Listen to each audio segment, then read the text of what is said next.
questions for Coach Stroud? Chad, start with the running back rotation. You guys, sort of narrowed that a little bit this week. Why? And do you like what you got, or want to see more for others, or what? A little bit of both. I like what we got in the room. We just gotta, find some guys that got some juice. And JJ had a great week of practice last week. He played exactly like he practiced. And I mean by we went against the defense in competitive periods that we do every week.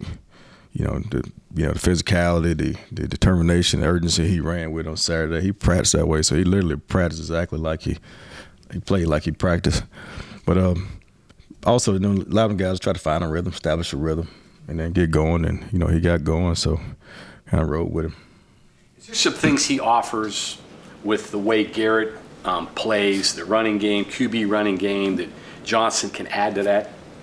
Yeah, just he gets downhill real fast. I always tell those guys, the faster we can get to the line of scrimmage, it eliminates TFLs and negative plays, and allows them guys to get beyond the line of scrimmage, a lot faster, and it keeps linebackers and safeties in particular from diagnosing run pass real fast. So it gives them an edge, and he has a really good ability to get to the line of scrimmage real fast and see it really well too. I was doing some math here, and it looks like Garrett has had, I think it was 804 yards from scrimmage, all-purpose, the last two games. Do you have to fight the urge of not putting too much on him because you've had so much success with the things that Garrett's done? Not really, man. Just let him play ball. I think he's his best when he just play ball. I think that's the best thing we're doing right now, letting him go out there and play ball. I always got to eliminate it's not a lot of mistakes, but it's critical mistakes, and then it's at the wrong time. And so we got to eliminate those, but, just let him play ball. Well, I noticed the little wrinkle you guys put in with the reverse motion with the wide receiver, him as the lead blocker, and then kind of that counterplay with Garrett. Are there things that you're seeing that you're coming up with that are like, hey, we can use him in this situation, or this gives us this certain look, we can do things off of that? Is it getting to that point now? It is getting to that point because he's been such a factor with obviously being able to throw the ball and being able to run the ball. So you can use his ability to do both to grab the attention of defenders and keep it honest and allow different lanes within the offense and create other opportunities for guys. You guys have not done well offensively coming out of the gate. First quarter and third quarter at the locker room. What's the remedy for that, or is there a remedy for that? The remedy for it is we got to continue to emphasize that in practice, and we've done a good job of that. And the last couple of weeks of practice, we start out every practice with a competitive period versus our defense, in which that's exactly what we're trying to emphasize.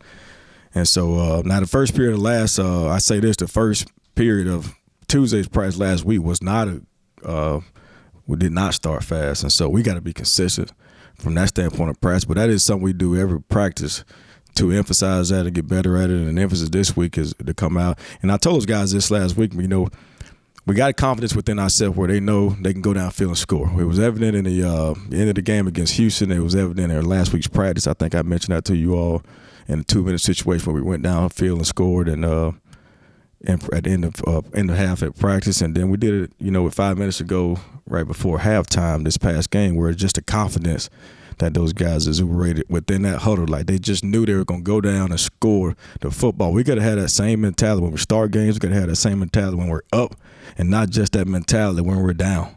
And I think that's the one element we're missing, just that little notch, just to get over, almost like a kill instinct, so to speak, that once we're up, have that same mentality as if we're down. But we do have to start fast, and that's the emphasis for us to do that in practice.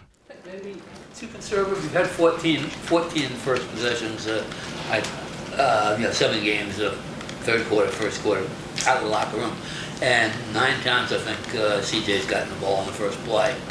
I mean, could it be that you might have to loosen things up a little bit to make some more room? No question. And guys like and the receivers making plays downfield is giving us a chance to do that. So there's no question about it. You're absolutely right. And we got receivers down that's making plays down the field, and we've done it the last couple of weeks. We opened up the offense a lot more and took shots. We got to continue to do that because those guys making plays for us, and guys like E.J. Horton with his speed and keeping those guys out of the box. So absolutely. In terms of Garrett's decision making, Where do you feel that is now from where it was the beginning of the season? How has that progressed? What's your evaluation of it? Whole lot better. Just the critical mistakes at the wrong times. Lot better. He understands what he's seeing. He understands what he's doing. He's just got to, sometimes the way I put it, I always tell him, he got players around him. He don't have to make all the plays. And, sometimes, an incompletion or a ball, thrown at the ground or out of bounds ain't always a bad play. He feels like he can make all of them, and that's one of the fine lines as a coach where we want to take that kind of creative ability from a kid, but he has to understand with the maturity and experience he's had throughout his career that, he can't make, detrimental mistakes at certain times of the game. But his decision-making has definitely gotten better. He's got to play smarter at times. How about his completion percentage? How do you, does that go back to the layups, or is that you throwing the ball down the field? Yeah, it is. Exactly right. It's the layups. And it's, again, like taking what the defense gives you. Every play, we've done a good job hitting some explosive plays in the past game, last couple of weeks. But it's got to be able to take what the defense gives you. Sometimes they give you a 4 or 5 yard gain. Take that. Just move the chain. Just get yards. But you're exactly right. It'll improve if he does that. And then as he continues to do that, gives guys the opportunity to run after catch, get yards after contact, and defense start coming down. We'll run the ball, and we'll suck the safeties up into the box, and we'll get a one-on-one situation we've got a couple times and hit the big ones downfield. But you're exactly right. He got to take what the defense gives him. Chad, the interception and the third down the red zone seems like the two plays you all circled. That's probably easy to coach through, right? But the keep on the red zone on the fourth down play, how do you teach that one? Because that happened so fast, and it looked like the middle was swallowed up. He didn't get great help on the outside blocking. That's a hard talking point, I would think. It is tough, but you got to, like his read was clearly to hand that ball off. It's tough. And then you just gotta think at that particular time, fourth down, just get a ball to the 240-pound kid and let him get downhill, and but it is tough. But he saw his read, but his read told him to get the ball. You just gotta get the ball, And then you mentioned before, and Neil mentioned it today, that Jaheim still learning to practice a little bit. You can coach guys how to play, right? Yeah. You get to coach guys how to practice too. Man, this week here, I'm like the coach energy. I'm on that kid every step of the way. He gonna do everything right this week.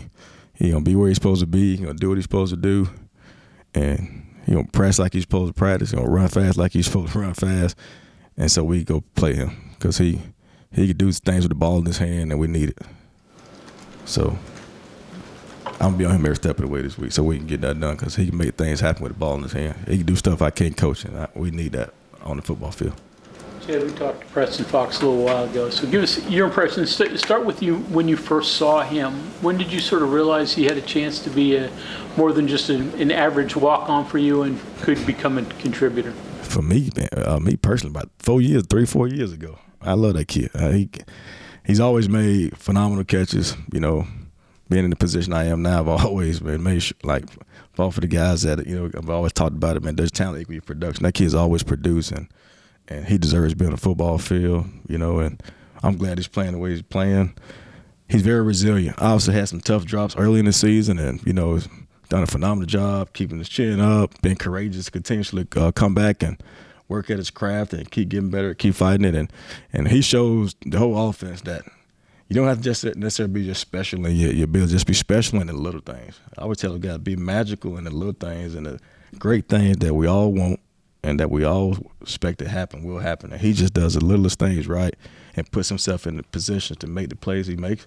And then when the number called, he makes those plays. And we love it, and we need him to continue to do it, because it comes at crucial times for us. And so he's been great for us. I love him.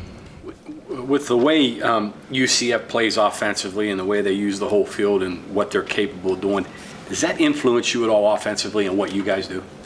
No, not really. I emphasize every week, we got to, first of all, I always want to control the clock. Play smart ball. Goes back to, talking about with Garrett. Sometimes we got some movement plays where we can get him out the pocket right now and threaten the defense with his ability to be able to run and throw the ball, which also creates lanes for us. And he got to take what the defense gives him. Sometimes that's 4 or 5 yard pass, take that, right? And then we've shown to be pretty efficient, running the football, whether it's him running it or any one of the backs running it. And we've been pretty consistent controlling the clock. So for us, we just got to allow us to play the way we continue playing, regardless of whatever they do offensively. We got to be efficient, run the football, play clean football, and take care of the football, which we did not do last week. You go into the game thinking, well, we've got to score points. We're going to have to score touchdowns based on the way they're capable of playing offensively, though, right? Absolutely, and we can. You know, the first couple of weeks we didn't score as much as we wanted to score. Last 2 weeks, we've shown the ability to be able to get in the 30s and score. We can do it. They can do it. And I told them yesterday, man, they just got to believe they can do it. They got the ability. Everybody that touches the ball on offense has the ability to go do something special with it, and they all got to believe that. And I told them that yesterday, and then they got to have that same belief they have whenever they're down, that they know they're going to go down and score. We got to have that same belief when we start games, to start fast. Got to have that same belief coming out of half, to start half. So we got to have that same belief when we're up, and we got opportunity to go score and take over the game. We talked a few weeks ago after CJ kind of had a rough game. You talked about him needing to be better. How would you evaluate him in the last couple games in particular, and just overall all season? Well, overall, not as good as he need to be all season, honestly. I mean, he's just got to keep plugging. Man, he's getting better. He's watching a lot more film, and he's practicing better. He's resilient as well, and he's got to continue to get better. And he's running a lot more harder than he had in the beginning. Not in the beginning, he had a couple of games he ran the ball hard. He's got to be consistent doing it, and he'll get back to being that person that he once was. Is it just a matter of just playing ball? He's getting to the point where maybe he's getting so much information and so many things. He just got to be a go. ball player? He just got to go play freely. He just got to let it stop thinking, stop listening, stop worrying, and just go play freely. Like I was telling him, last year in his first game, I remember going to our first walkthrough. He said, "Coach, I don't know when I'm going in the game, but all I know, when I go in, I'm a ball." And I was telling him, you got to have the same mentality. You got to play like a freshman, like a freshman mentality in the sense where you didn't know what you didn't know. You didn't know that you have any expectations, no pressures, anything. You just going to go out there and play freely. You thought you was invincible. You could do anything and everything. You got to have that same mentality. The game hadn't changed. You got older. You got more experience. People know who you are, but you just got to have that same mentality and go play. So he has ability and he got phenomenal talent. He just got to go play freely.